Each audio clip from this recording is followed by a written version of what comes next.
Thank you.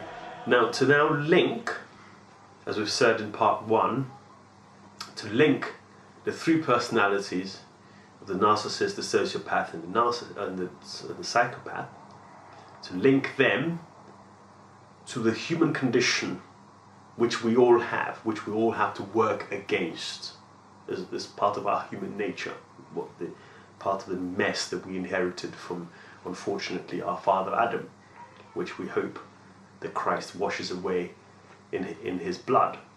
But we also have to help Christ in ensuring that we don't have these characteristics. Now, to link this, I'm going to link this to racism in a moment. But before I talk about that, I have to say that the problem, the reason why we have such a momentous problem with this character types is that the human nature, which is rotten and evil, except God comes and transforms it, wants to feel superior to other people. This really is at the bottom of it, the deep down in the recesses of man's thinking. He thinks to himself better, not only better, superior to other people. And until we're able to get rid of that incessant desire, then we are going to have a problem with racism. Now, the things that I've just mentioned up until now are mostly cognitive things that have spiritual things rather that have a cognitive application. I'm about to go the other way and discuss cognitive things that have a spiritual implication.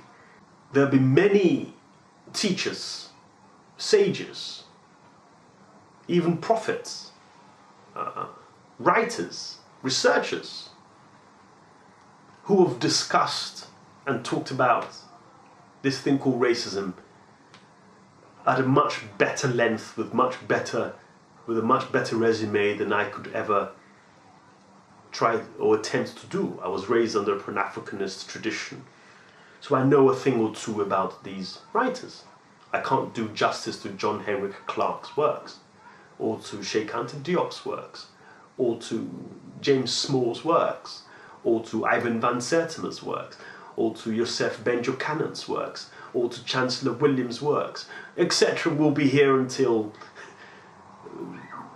whenever, quoting names who have made a contribution in this area. But suffice to say, I will say this, that the problem of racism, I forgot to mention Neely Fuller, who I believe is somebody who's understood this issue at a much greater extent than most people that I've just mentioned. He's been able to define what racism, white supremacist is in terms of a functional psychological thing most clearly. But the spiritual dimension that I believe I can add to this is that racism will not be solved unless human beings stop having the desire to feel superior to other people. The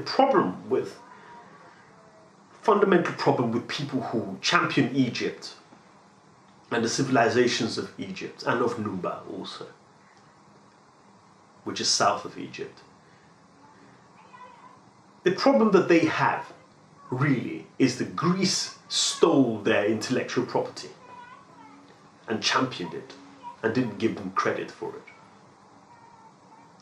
So they want to dominate in exactly the same way that Greece, with its intellectual might, has been able to plagiarize and dominate.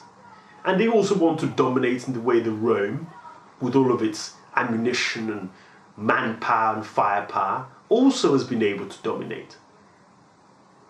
That really is the problem. So, the psychopaths in the Pan-Africanist movement are jealous of the psychopaths in the white supremacist movement. And they're having a fight one with another to say who's superior. and one comes puffing his chest out saying, I am more superior to you, and the other saying, no, we are more superior to you, and they have a good ding-dong one with another. The losers, the disabled people, the poor people, people who feel themselves unattractive, are not, of course, engaged in this discussion. And God bless them for not being engaged in this discussion. So there you have it. It's very simple. Get rid of your desire to be superior one to another, and racism won't be such a big problem. Having said that, though, into the 19th century we had something in Europe called the Enlightenment period.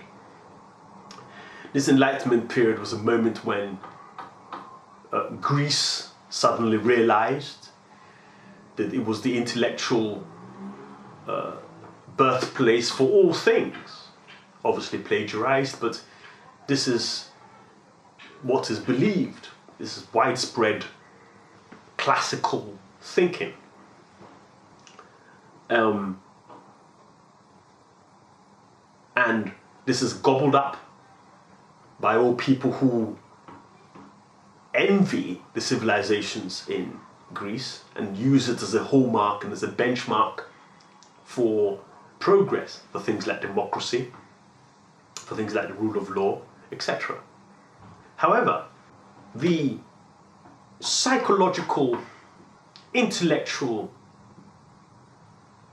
power behind this force is also bolstered by the theory of evolution. The reason why most people of European descent look to evolution as something that is the holy grail, is the panacea of all things intellectually sound, is not because it's a sound theory that is completely infallible. No, it's because they see evidence, they believe they see evidence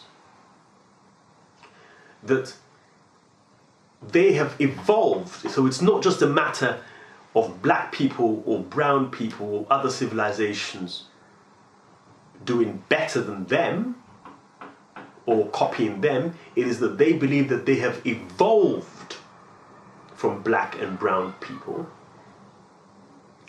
and because they evolved from them, are a higher of a higher intellectual and physical superior,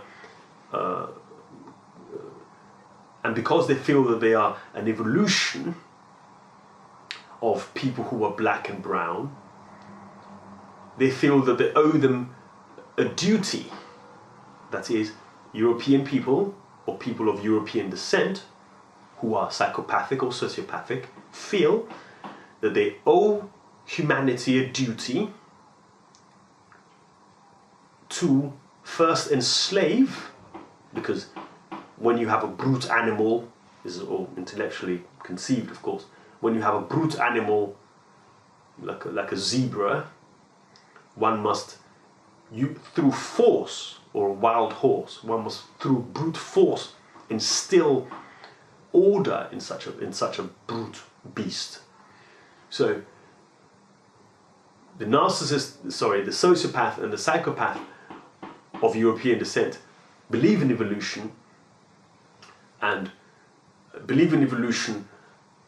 because they believe in evolution, they believe that and because they believe in evolution, believe that these brute animals must be physically forced into knowing what civilization is. And after the brute force of slavery has been applied to them, then you garnish this meal. It's like you can imagine a piece of bread, and you beat the bread down to get the dough flat, and after that you apply some powder to kind of garnish it. So the garnish and the powder that was applied was colonization. So after slavery you have colonization, and after that you have civil education, and after civil education then you have slowly assimilation into the European way of life.